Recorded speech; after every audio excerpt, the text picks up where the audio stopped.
Don का इंतजार तो 11 मुल्कों की पुलिस कर रही है, लेकिन एक बात समझ लो, डॉन को पकड़ना मुश्किल ही नहीं नामुमकिन है। डॉन फिल्म का ये डायलॉग एक रियल लाइफ क्रिमिनल पर बिल्कुल फिट बैठता है, जो आधा वियतनामी था, आधा इंडियन, लेकिन पूरा धोखेबाज। जब वो जेल से बाहर होता तो दुनिया की पुलिस उसे पकड़ने के लिए पागल रहती, और जब वो सलाखों के पीछे होता तो जेल का पूरा सिस्टम उसी के हिसाब से चलता था। जेल के अधिकारी उसके इशारों पर नाचते थे। जेल में बैठकर वो अपना बर्थडे सेलिब्रेट करता और अपने साथी कैदियों के लिए ड्रग्स का इंतजाम तक करवा देता था। वो जब चाहता जेल तोड़कर भाग जाता। जेल से भागने के लिए उसने कभी बीमारी का बहाना बनाया तो कभी खून की उल्टियों का नाटक किया।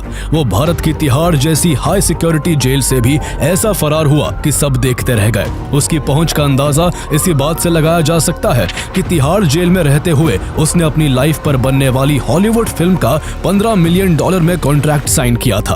उसका चेहरा फ्रेंच मॉडल जैसा था और बोलने का अंदाज किसी प्रोफेसर जैसा, लेकिन दिमाग इतना शैतान कि तुरंत इंसान की नसों तक में उतर जाता। वो कभी खुद को बिजनेसमैन बताता तो कभी डिप्लोमेट बनकर घूमता, लेकिन असल में वो एक सीरियल किलर था जो अपने शिकार को पहले दोस्त बनाता और फिर उसे जहर देकर हमेशा के लिए खामोश कर देता। उसका पासपोर्ट हर बार नया होता था, नाम नया होता था, लेकिन चेहरे पर मुस्कान वही रहती थी। वो हर घटना को एक कहानी का रूप देकर वहां से गायब हो जाता था। 1972 से 1976 के बीच उसने थाईलैंड, इंडिया, अफगानिस्तान, ग्रीस और नेपाल जाकर 24 लोगों की जान ली, जिनमें ज्यादातर लड़कियां थी। लड़कियों की हत्या करने के दौरान उस पर एक अजीब सी सनक सवार हो जाती। जब भी वो किसी लड़की की हत्या करता तो उसके सारे ऊपरी कपड़े उतार देता और लाश को सिर्फ बिकिनी में छोड़ देता। तो आइए जानते हैं दुनिया के सबसे कुख्यात अपराधी, बिकिनी किलर के नाम से मशहूर चार्ल्स सोबराज के मोस्ट वांटेड बनने की कहानी। आखिर कभी अपने माता पिता के प्यार को तरसने वाला एक बच्चा इतना खतरनाक अपराधी कैसे बन गया? उसने भारत की सबसे सुरक्षित जेल तिहाड़ की सुरक्षा में सेंध कैसे लगाई? और आखिर ऐसा क्या हुआ कि इतनी लूट, ठगी और हत्याओं के बावजूद वो आज भी फ्रांस की खुली हवा में सांस ले रहा है? He's one of the world's worst and most notorious serial killers. How many times do you think you did that? 20? 120? Maybe 100. 50 plus murders. Does he still remain as cold-blooded? Should he have been allowed to walk out free?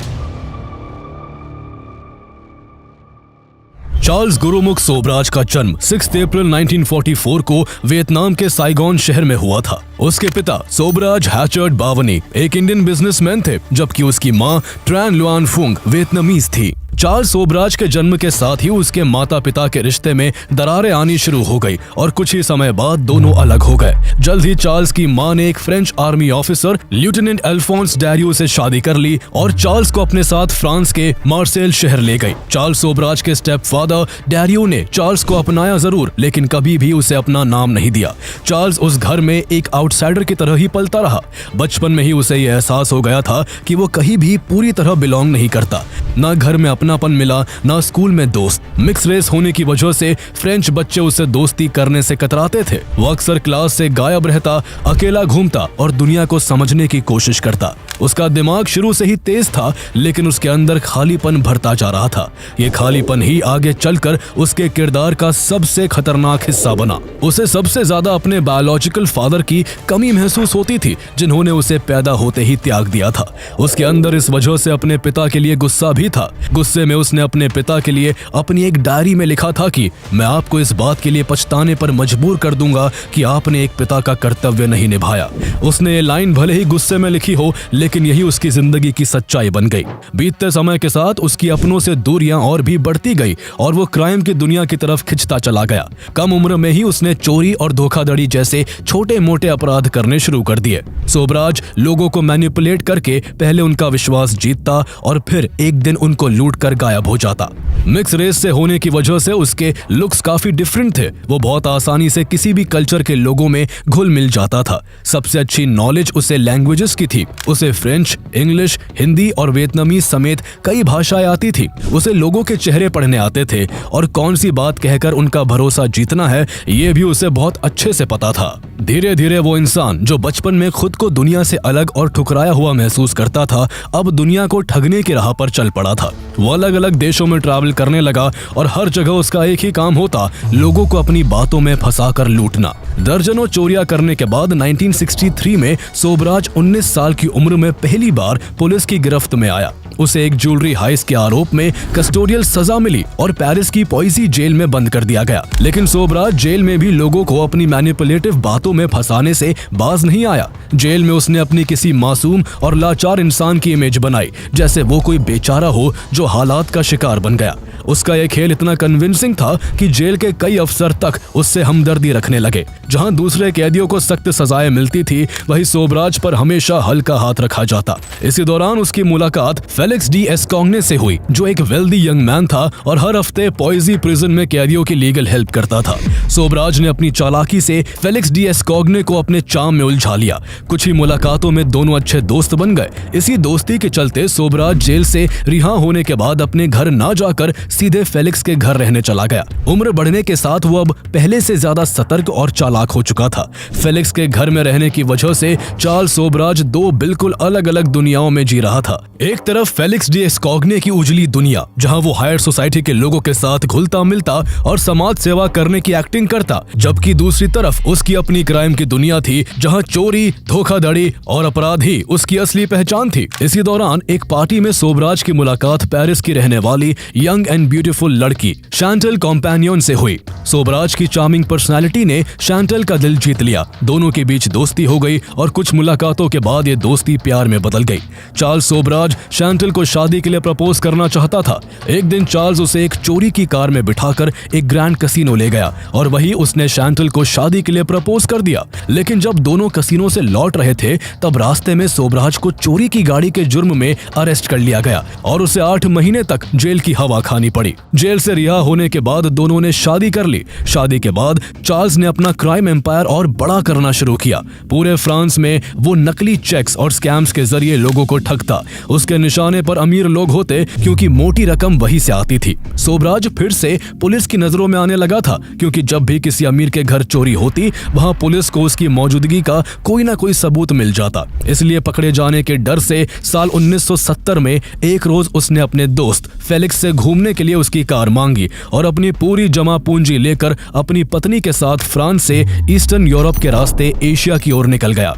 इस सफर के दौरान भी सोबराज ने कुछ लोगों से दोस्ती करके उन्हें लूटा और उसका सफर बॉम्बे आकर रुका। यहीं पर उसकी वाइफ को एक बच्ची हुई। हालांकि पिता बनने के बाद भी सोबराज के अपराधों में कोई बदलाव नहीं आया। उसने कुछ ही दिनों में बॉम्बे में कार चोरी और तस्करी का एक बड़ा नेटवर्क खड़ा कर लिया। वो पाकिस्तान और ईरान से महंगी कारों को चोरी करता और भारत के बॉर्डर पर भ्रष्ट अफसरों को रिश्वत देकर इन गाड़ियों को भारत ले आता। यहाँ वो इन गाड़ियों को उन रईस इंडियन लोगों को बेच देता जो विदेशी कारों के शौकीन थे। इसी दौरान उसकी मुलाकात एक फ्रेंच आदमी से हुई, जिसने उसे पैसे कमाने का एक बड़ा प्लान बताया। ये प्लान दिल्ली के आलीशान होटल अशोका में एक ज्वेलरी स्टोर को लूटने का था। चार्ल्स ने तय किया कि वो अशोका होटल में उस ज्वेलरी स्टोर के ठीक ऊपर वाले एक कमरे में ठहरेगा और कमरे के फ्लोर में बड़ा होल करके रात के समय ज्वेलरी स्टोर में कूदकर उसमें रखे महंगे गहनों को लूटकर फरार हो जाएगा। अक्टूबर 1971 के एक दिन सोबराज अशोका होटल जा पहुंचा। उसने ज्वेलरी स्टोर के ऊपर के कमरे को बुक करने की कोशिश की, लेकिन वो कमरा पहले से ही एक Spanish cabaret artist Gloria mandelic के नाम पर बुक था, जो उस शाम उसी होटल में परफॉर्म करने वाली थी। लेकिन सोबराज ने हिम्मत नहीं हारी। उसने ग्लोरिया मैंडलिक से मुलाकात की और उसे खुद को एक इंटरनेशनल होटल चेन का मालिक बताया। कुछ घंटों में ही उसने ग्लोरिया मैंडलिक को अपनी बातों में फंसा लिया और उसे शादी के लिए प्रपोज कर दिया। ग्लोरिया भी उसकी बातों में आ गई और उसे अपने कमरे में ले आई। शाम को ग्लोरिया परफॉर्म करने के लिए होटल के नाइट क्लब चली गई और चार्ल्स उस कमरे में अकेला रह गया। इसके बाद उसने तुरंत चोरी की असली तैयारी शुरू कर दी। उसने एक ड्रिल मशीन से फ्लोर में छेद करने की कोशिश की, लेकिन बीच में ही ड्रिल मशीन टूट गई। उसको लगने लगा कि उसका प्लान फेल हो जाएगा, लेकिन वो कोई आम चोर नहीं था। उसे चोरी करने में ऐसी महारत हासिल थी कि हालात जैसे भी हो वो खुद के लिए रास्ता बना ही लेता था। इसके बाद उसने प्लान बी पर काम करना शुरू किया। जब ग्लोरिया वापस आई तो उसने उससे ज्वेलरी स्टोर के मालिक को फोन करवाया। कॉल पर चार्ल्स सोबराज ने खुद को बड़े रौब के साथ नेपाल का प्रिंस बताया और उससे कहा कि उसे बेशकीमती गहनों गहनों में बेहद दिलचस्पी है। उसने ये भी कहा कि वो गहने ग्लोरिया के साथ उसी के कमरे में देखना चाहता है। जौहरी को जरा भी शक नहीं हुआ। उसने तुरंत अपने एक आदमी को सबसे महंगे गहनों के साथ ग्लोरिया के कमरे में भेज दिया। जैसे ही जौहरी का आदमी कमरे में पहुंचा, सोबराज ने उस पर और ग्लोरिया पर बंदूक तान दी। इससे पहले कि वो कुछ समझ पाते, उसने उन्हें कोई नशीली चीज सुंघाकर बेहोश कर दिया। कुछ देर बाद जब ज्वेलर को लगा कि उसका आदमी काफी देर से वापस नहीं आया है, तो वो खुद ग्लोरिया के कमरे की तरफ गया। चार्ल्स ने उसे भी कमरे के अंदर बुलाया और उसी तरह बेहोश कर दिया। अब तीनों लोग बेहोश थे। उसने तीनों को उस कमरे में मजबूती से बांधा, फिर ज्वेलर की जेब से दुकान की चाबियां निकाली और बड़ी आसानी से दुकान में घुसकर 15 लाख रुपए के हीरे और कुछ कीमती रत्नों से भरा बैग चुराकर होटल से फरार हो गया। लेकिन जल्दबाजी में उसका पासपोर्ट होटल के कमरे में ही छूट गया, जिस पर उसका असली नाम लिखा था। 3 घंटे बाद जब तीनों को होश आया तो उन्होंने पुलिस को इस घटना की जानकारी दी। इतने हाई प्रोफाइल और सिक्योर होटल में डकैती की खबर से पुलिस महकमे में हड़कंप मच गया। कुछ पुलिस वाले होटल के आसपास के इलाकों में उसकी तलाशी करने लगे और कुछ सीधे एयरपोर्ट की तरफ भागे, क्योंकि उन्हें चार्ल्स का पासपोर्ट देखकर ये शक था कि वो जरूर देश से बाहर भागने की कोशिश करेगा। एयरपोर्ट पहुंचने पर पुलिस की आशंका सही साबित हुई। चार्ल्स सोबराज वहां कस्टम काउंटर पर पेरिस जाने वाली एयर फ्रांस की फ्लाइट का इंतजार कर रहा था। लेकिन जैसे ही उसने जौहरी के आदमी को पुलिस के साथ एयरपोर्ट पे देखा, वो बड़ी चालाकी से पुलिस के हाथ लगने से पहले ही वहां से गायब हो गया। लेकिन उसकी आजादी ज्यादा दिन तक नहीं चली। करीब 2 हफ्ते बाद बॉम्बे के ताजमहल होटल में उसने एक फॉरेन टूरिस्ट को लूटने की कोशिश की, लेकिन इस बार वो बच नहीं पाया और मुंबई पुलिस ने उसे वही गिरफ्तार कर लिया। उसके पास से बिना लाइसेंस की रिवॉल्वर भी मिली। जांच के दौरान पता चला कि ये वही आदमी है जिसने दिल्ली के अशोका होटल में लाखों की ज्वेलरी चुराई थी। इसके बाद उसे ट्रायल के लिए न्यू दिल्ली भेज दिया गया। दिल्ली लाने के बाद चार्ल्स सोबराज को तिहाड़ जेल में बंद कर दिया गया। उसने कुछ दिन यहाँ का माहौल समझने में बिताए और फिर यहाँ से भागने की प्लानिंग शुरू कर दी। एक दिन उसने तिहाड़ जेल प्रशासन को बताया कि उसे अपेंडिसाइटिस हो गया है। जेल वाले उसकी बातों में आ गए और उन्होंने बिना ज्यादा सोचे उसे वेलिंगटन हॉस्पिटल में भर्ती करवा दिया। यहीं से उसने अपनी सबसे शातिर चाल चली। उसने अपनी प्लानिंग में अपनी पत्नी शैंटल को भी शामिल किया। वो हॉस्पिटल में चार्ल्स के बेड के नीचे छिप गई और सही मौका देखते ही उसने चार्ल्स की देखरेख में लगे दोनों पुलिस कर्मियों को नशीला पदार्थ सुंघाकर बेहोश कर दिया। चार्ल्स बिना वक्त गवाए वहां से तुरंत फरार हो गया, लेकिन किस्मत ने इस बार उसका साथ नहीं दिया। कुछ ही घंटों के अंदर उसे ओल्ड दिल्ली रेलवे स्टेशन से गिरफ्तार कर लिया गया। शैंटल को भी हॉस्पिटल से अरेस्ट कर लिया गया और दोनों को जेल भेज दिया गया। हालांकि उस वक्त उसके क्राइम को ज्यादा संगीन नहीं माना गया और कुछ दिन बाद दोनों को जमानत दे दी गई। लेकिन चार्ल्स सोबराज जैसे इंसान के लिए जमानत का मतलब देश छोड़कर भाग निकलना था। जमानत पर छूटते ही उसने अपनी पत्नी शैंटल के साथ भारत छोड़ दिया और अफगानिस्तान के काबुल को अपना नया ठिकाना बना लिया। काबुल में भी उसने ठगी और धोखाधड़ी का अपना पुराना खेल शुरू कर दिया। यहाँ वो उन हिप्पीज को लूटता जो यूरोप से हशीश और दूसरे ड्रग्स की तलाश में अफगानिस्तान आते थे। वो उन्हें ड्रग्स बेचता, उन्हें टूर कराता और फिर मौका पाकर उन्हें नशीली चीज से बेहोश कर देता और उनका सारा सामान लूट कर फरार हो जाता। वो यहाँ आराम से खूब पैसे कमा रहा था और अपनी पत्नी और बेटी के साथ काबुल में ऐशो आराम की जिंदगी जी रहा था। लेकिन चार्ल्स सोबराज के पैरों में जैसे कोई फेर था। वो एक जगह टिककर ज्यादा दिनों तक नहीं रह पाता था, इसलिए उसने अफगानिस्तान को भी छोड़ने का फैसला किया। वो पिछले 2 महीने से जिस होटल में रह रहा था उसका किराया चुकाए बिना अपनी पत्नी और बच्ची के साथ देश से फरार होने के लिए एयरपोर्ट पहुंच गया। लेकिन इसी बीच होटल के मालिक ने पुलिस को खबर दे दी और चार्ल्स सोबराज को काबुल एयरपोर्ट से गिरफ्तार कर लिया गया। अब वो एक बार फिर से जेल में था, लेकिन वो यहाँ भी ज्यादा दिन टिकने वाला नहीं था। कुछ दिन जेल में बिताने के बाद उसने यहाँ से भी भागने के लिए एक नया खेल खेला। चार्ल्स ने किसी तरह एक सिरिंज का जुगाड़ किया और उससे अपना खून निकाल कर पी गया। इसके बाद वो ऐसा दिखाने लगा जैसे उसे खून की उल्टी हो रही है। उसे देखकर जेल प्रशासन को लगा कि उसे अल्सर हो गया है। उसे कुछ हो ना जाए इसलिए जल्दी ही उसे हॉस्पिटल ले जाया गया, लेकिन यहाँ भी वो गार्ड्स को बेहोश कर भाग निकला। इस बार उसने अपनी पत्नी और बच्ची को भी पीछे छोड़ दिया और ईरान फरार हो गया। उसे ये बात अच्छे से समझ आ चुकी थी कि अब उसकी और उसकी पत्नी शैंटल की शादी का अंत हो चुका है। उसकी पत्नी अब उसके साथ नहीं रहना चाहती थी, क्योंकि उसकी वजह से उस पर भी कई देशों में आपराधिक केस दर्ज हो चुके थे। इस घटना के कुछ समय बाद शैंटल काबुल से सीधा वापस अपने माँ बाप के घर पेरिस चली गई। अब चार्ल्स सोबराज अकेला था, लेकिन उसके इरादे पहले से भी ज्यादा खतरनाक हो चुके थे। अगले कुछ सालों तक उसने यूरोप के कई देशों में सफर किया। फ्रांस, ग्रीस, इटली और टर्की जैसी जगहों पर वो चोरी और फ्रॉड करता रहा। वो हर देश की पुलिस को चकमा देता और हर बार नई पहचान के साथ नया ठिकाना ढूंढ लेता। धीरे धीरे मीडिया ने उसे एक नया नाम द सर्पेंट दिया, क्योंकि वो सच में एक सांप की तरह ही था जो बिना आवाज के रेंगता हुआ आता था और मौका मिलते ही शिकार करके गायब हो जाता था। कई देशों में डकैती, ठगी और हत्या जैसे संगीन अपराध करने के बाद 1975 में सोबराज एक बार फिर भारत लौटा। यहाँ उसकी जिंदगी में दो अहम किरदार जुड़े। पहली एक Canadian lady Mary Andre Leclerc थी, जिससे उसके प्रेम संबंध रहे, और दूसरा अजय चौधरी नाम का एक भारतीय युवक था जो उसका सबसे वफादार और आपराधिक कारनामों का साथी बना। जैसे ही तीनों मिले, ऐसा लगा जैसे ये तिकड़ी केवल हत्या, लूटपाट और खूनी खेल खेलने के लिए बनी है। तब दुनिया में हिप्पी कल्चर काफी चलन में था। वेस्टर्न कंट्रीज के लोग अपनी रूटीन लाइफ से भागने के लिए एक बैकपैक करके ईस्ट की ओर निकल पड़ते थे। कोई दुनिया एक्सप्लोर कर रहा था, कोई खुद की खोज में निकला था, तो कोई अध्यात्म और शांति की तलाश में था। थाईलैंड का हाल भी कोई अलग नहीं था। तब ये देश आज जितना ऑर्गेनाइज नहीं था। पर्याप्त पैसे हो और सही लोगों से कनेक्शन हो तो कोई हाथ नहीं लगा सकता था। ऐसे में चार्ल्स सोबराज को थाईलैंड अपने काम के लिए सबसे मुफीद जगह लगी। इसलिए वो अपनी कैनेडियन गर्लफ्रेंड मैरी एंड्रे लेक्रिक और अपने साथी अजय चौधरी के साथ थाईलैंड पहुंच गया। तीनों ने यहाँ एक के बाद एक कई यूथ टूरिस्ट को अपना शिकार बनाना शुरू कर दिया। आगे आगे हिप्पी होते और उनके पीछे पीछे चार्ल्स सोबराज होता। वो पहले लोगों को अपनी चार्म और मीठी मीठी बातों में फंसाता, उनसे दोस्ती का नाटक करता। वो जब उनका भरोसा जीत लेता, तब बातों ही बातों में उनकी ड्रिंक्स में नशीली दवा मिलाकर उन्हें बेहोश कर देता और फिर उन्हें लूट लेता। जरूरत पड़ने पर वो बिना हिचक के उनकी हत्या भी कर देता। उसने कुछ को पानी में डुबोकर मारा तो कुछ का गला घोटा, कुछ को चाकू से मारा तो कुछ को जिंदा ही जला दिया। लेकिन दुनिया को अभी सोबराज के और भी भयानक चेहरे से रूबरू होना बाकी था। वो थाईलैंड में कुछ ऐसा करने वाला था जिससे उसकी पहचान हमेशा के लिए बदलने वाली थी। इस कड़ी में उसकी पहली शिकार जेनी बॉलिवर नाम की एक अमेरिकन लेडी बनी, जो बुद्धिस्ट लाइफस्टाइल में खुद को डुबोकर शांति की खोज में थाईलैंड आई थी।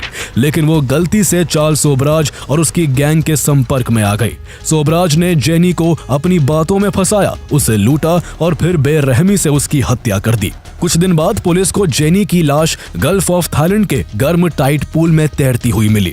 वो सिर्फ बिकनी में थी, उसके शरीर के ऊपरी कपड़े गायब थे। उसके कुछ दिन बाद चार्ल्स का अगला शिकार विटली हकीम बना, जिसकी जली हुई लाश थाईलैंड में सड़क किनारे पाई गई थी। जब काफी दिन बाद भी हकीम घर नहीं लौटा तो उसकी फ्रेंच गर्लफ्रेंड चार्मीन कैरू उसकी खोज में थाईलैंड पहुंची, लेकिन यहाँ वो भी सोबराज का शिकार बन गई। उसकी लाश भी बिकनी पहने पानी में तैरती मिली। लड़कियों की हत्या करने का उसका ये एक पैटर्न बन गया था। हर महिला को सोबराज अपनी चाम में फंसाता, ड्रग्स देता, बेहोश करता, फिर उनकी हत्या करता और लाश को इस अंदाज में छोड़ता कि ऐसा लगे जैसे मौत नशे या एक्सीडेंट से हुई है। थाईलैंड पुलिस की हालत खराब होने लगी। कुछ ही हफ्तों में 6 महिलाएं इस अंदाज में मारी जा चुकी थी और हर डेड बॉडी केवल बिकनी में थी। किसी की लाश पानी में तैरती मिली तो किसी का शरीर जला हुआ मिला। कुछ के चेहरे इतनी बुरी तरह बिगाड़ दिए गए थे कि पहचानना तक मुश्किल था। इन हत्याओं का पैटर्न देखकर पुलिस के भी रोंगटे खड़े हो गए। जब गहराई से जांच हुई तो हर कत्ल के पीछे चार्ल्स सोबराज का नाम उभर कर आया, जो हर महिला की हत्या के समय उसके आसपास मौजूद था। इसी वजह से चार्ल्स सोबराज को एक नया नाम बिकनी किलर मिला। आगे सोबराज ने अपनी प्रेमिका लेक्रेक के साथ मिलकर बैंकॉक में डच कपल हैंक एंड कॉर्नीला की हत्या कर दी और उनके पासपोर्ट पर ही दोनों नेपाल भाग गए। नेपाल में भी उन्होंने अपना खूनी खेल जारी रखा और 2 और टूरिस्ट लॉरेंट कैरियर और कॉनी जो ब्रॉन्जिच की हत्या कर दी। इसके बाद वो वापस थाईलैंड लौट गया, लेकिन अब थाईलैंड में उसके खिलाफ कानूनी शिकंजा कसा जाने लगा था। इसलिए उसने एक थाई पुलिस ऑफिशियल को $18,000 की रिश्वत दी और अपनी पूरी गैंग के साथ वहां से फरार हो गया।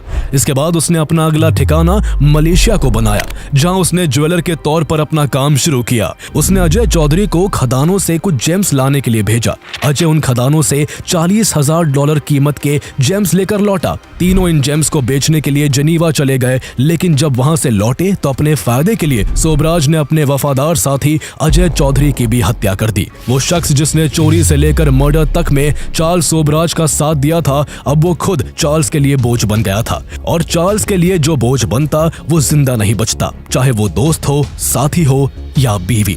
उसकी इसी बेरहमी की वजह से ही एक बार उसकी मां ने कहा था, मेरा बेटा किसी देवदूत की तरह दिखता है, लेकिन उसकी आत्मा किसी शैतान के कब्जे में है। 1976 की शुरुआत में सोबराज एक बार फिर से भारत लौट आया। जुलाई 1976 में उसने दिल्ली में फ्रांस से आए 20 से भी अधिक इंजीनियरिंग स्टूडेंट्स के एक ग्रुप को अपना शिकार बनाने की कोशिश की। प्लान था कि उनकी ड्रिंक्स में ड्रग्स मिलाकर उन्हें बेहोश किया जाए, फिर उनके कीमती सामान लूटे जाए। लेकिन इस बार उसकी किस्मत धोखा दे गई। कुछ स्टूडेंट्स को ड्रग्स का असर कम महसूस हुआ और उन्होंने तुरंत शोर मचा दिया। पुलिस ने चार्ल्स को गिरफ्तार कर लिया। पुलिस के पास चूंकि कोई हत्या का सबूत नहीं था, लेकिन अदालत में वो चोरी, ठगी और धोखाधड़ी जैसे कई मामलों में दोषी पाया गया। इसके बाद अदालत ने उसे 12 साल की सजा सुनाई और उसे भारत की सबसे सुरक्षित जेल तिहाड़ जेल में बंद कर दिया गया। लेकिन सुरक्षित शब्द सोबराज जैसे इंसान के लिए बस एक मजाक था।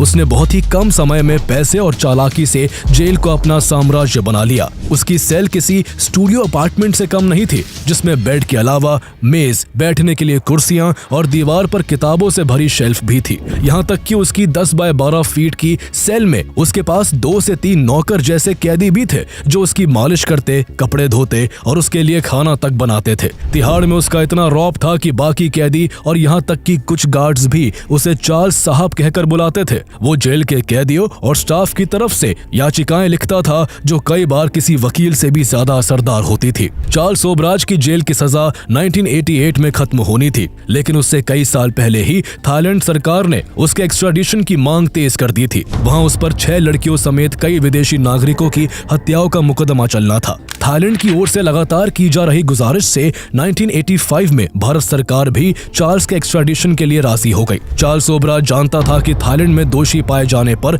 उसे मौत की सजा हो सकती है, इसलिए 1986 में उसने तिहाड़ जेल से फरार होने की साजिश शुरू कर दी। उसे पता था कि अगर वो जेल से भागेगा और दोबारा पकड़ा जाएगा तो भारत में उस पर जेल ब्रेक का मामला चलाया जाएगा। इससे उसका जेल में रहने का समय फिर से शुरू हो जाएगा और तब तक थाईलैंड में उस पर मुकदमा चलाने की 20 साल की समय सीमा खत्म हो जाएगी। मार्च 1986 में एक दिन जेल के एक कोने में एक बिल्ली बेहोश पड़ी मिली। जेल स्टाफ ने उसे उठाया, दवाई दी, खाना दिया। 3-4 दिन में बिल्ली एकदम ठीक हो गई, लेकिन किसी ने नहीं जाना कि असल में ये बिल्ली सोबराज की गिनी पिग थी, जिस पर उसने ड्रग टेस्ट किया था। इससे पहले वो 2 बार डोज की गलतियों से फंस चुका था। एक बार डोज गलत होने की वजह से एक पाकिस्तानी टैक्सी ड्राइवर की मौत हो गई थी और दूसरी बार दिल्ली में स्टूडेंट्स पर ड्रग्स ने सही असर नहीं दिखाया था, जिस वजह से उसे अब तिहाड़ में रहना पड़ रहा था। लेकिन इस बार वो कोई गलती नहीं चाहता था। 16 मार्च 1986 को चार्ल्स सोबराज ने पूरी तिहाड़ जेल को चकमा देने वाला अपना प्लान एक्टिवेट कर दिया। उसने जेल के गार्डों और आसपास की बैरकों में बंद कैदियों के सामने कई दिन पहले से ही ये झूठ कहना शुरू कर दिया था कि 16 मार्च को उसका जन्मदिन है और वो उस दिन सभी को पार्टी देना चाहता है। उसने पैसे देकर गार्डों को भी इसके लिए राजी कर लिया और उनके सहारे अपने जन्मदिन को सेलिब्रेट करने के लिए जेल के अंदर फल और मिठाई मंगाई। इसके बाद उसने बड़ी चालाकी से इन फलों और मिठाइयों में परफेक्टली टेस्टेड ड्रग मिला दिया, जिन्हें वो काफी टाइम से भारी मात्रा में इकट्ठा कर रहा था। शाम को जेल में एक छोटी दावत हुई। गार्ड्स और कैदी सोबराज की चालाकी से अनजान दावत का मजा लेने लगे और कुछ ही देर के बाद नींद के आगोश में समा गए। वहाँ एक अलग ही माहौल बन चुका था। सलाखों के अंदर कैदी बेहोश थे और सलाखों के बाहर गार्ड्स बेसुध पड़े हुए थे। लेकिन उसने अपने कुछ भरोसेमंद साथी कैदियों को पहले से ही ये प्लान बता दिया था, जो बेहोश होने से बच गए थे और सोबराज के साथ भागने को तैयार थे। चार्ल्स सोबराज इस अंदाज में कोई काम करता था कि आगे चलकर वो वारदात एक कहानी बन जाती।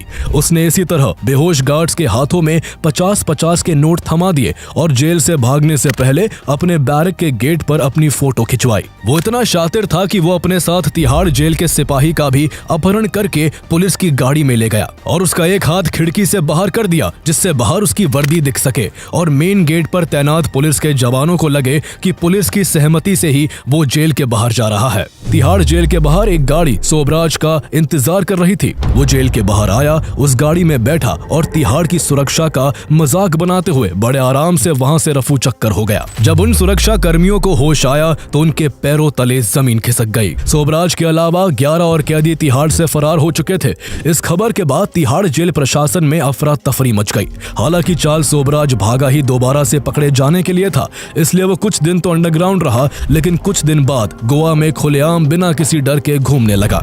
इसी के चलते जेल से भागने के करीब 20 दिन बाद 6 अप्रैल 1986 को उसे मुंबई पुलिस के इंस्पेक्टर मधुकर जेंडे ने गोवा के एक रेस्टोरेंट से अरेस्ट कर लिया। उस पर फिर से अदालती कार्रवाई शुरू हुई और उसकी सजा 10 साल के लिए और बढ़ा दी गई। चार्ल्स सोबराज मन ही मन खुश था, वो जो चाहता था उसे वो मिल गया।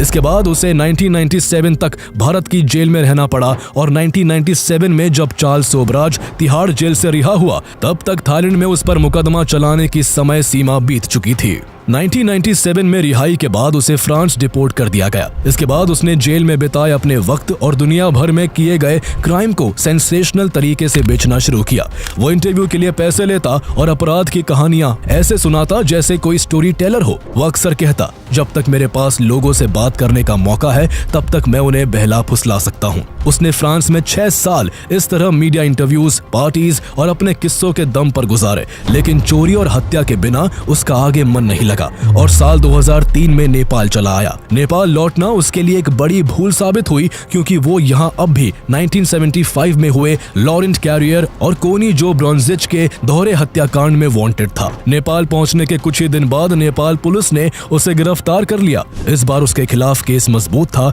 जिस कारण अदालत ने उसे आजीवन कारावास की सजा सुना दी। चार्ल्स अब बूढ़ा हो रहा था, लेकिन जेल में उसकी आलीशान जिंदगी की आदतें अब भी बरकरार थी। इस बार भी उसने अपने चार्म से लोगों को अपनी तरफ अट्रैक्ट कर रखा था। नेपाल में उसके केस की पैरवी शकुंतला थापा नाम की वकील कर रही थी, लेकिन इस कहानी में ट्विस्ट तब आया जब साल 2008 में 64 साल के चार्ल्स ने अपने से 44 साल छोटी अपनी वकील शकुंतला की 20 साल की बेटी निहिता बिस्वास से जेल में शादी कर ली। उसने निहिता पर इस उम्र में भी अपने चार्म का ऐसा जादू चलाया था कि एक इंटरव्यू में निहिता ने कहा था कि उसे उसकी और चार्ल्स की उम्र से कोई फर्क नहीं पड़ता और वो अपने फैसले से खुश है। करीब 2 दशक तक जेल में बंद रहने के बाद सोबराज ने जेल से रिहा होने के लिए कोर्ट में एक पिटीशन फाइल की। इस पिटीशन के जरिए उसने ये कहते हुए अपनी रिहाई की मांग की कि उसने निर्धारित समय सीमा से ज्यादा वक्त जेल में गुजार लिया है। नेपाल की अदालत ने भी उसकी अर्जी स्वीकार कर ली और उसकी उम्र को देखते हुए उसे 23 दिसंबर 2022 को रिहा कर दिया। दर्जनों कत्ल, कई बड़ी चोरियां और कई बार जेल से सबको चकमा देकर फरार होने वाला शातिर अपराधी चार्ल्स सोबराज आज फ्रांस की खुली हवा में सांस ले रहा है। फ्रांस भी अब उसके खिलाफ पुराने मामलों को लेकर कोई कानूनी कार्रवाई नहीं कर सकता, क्योंकि फ्रांस में उसके खिलाफ हत्या जैसे किसी बड़े अपराध का कोई ठोस सबूत दर्ज नहीं है। और उसके ऊपर जो ठगी और धोखाधड़ी के आरोप थे वो भी उसने फ्रांस में 1970 के दशक में किए थे और उन मामलों की समय सीमा बहुत पहले ही खत्म हो चुकी है। कहते हैं सांप कितना भी बूढ़ा हो जाए उसका जहर कभी खत्म नहीं होता। इसलिए कौन जानता है 81 साल के चार्ल्स सोबराज का अब अगला शिकार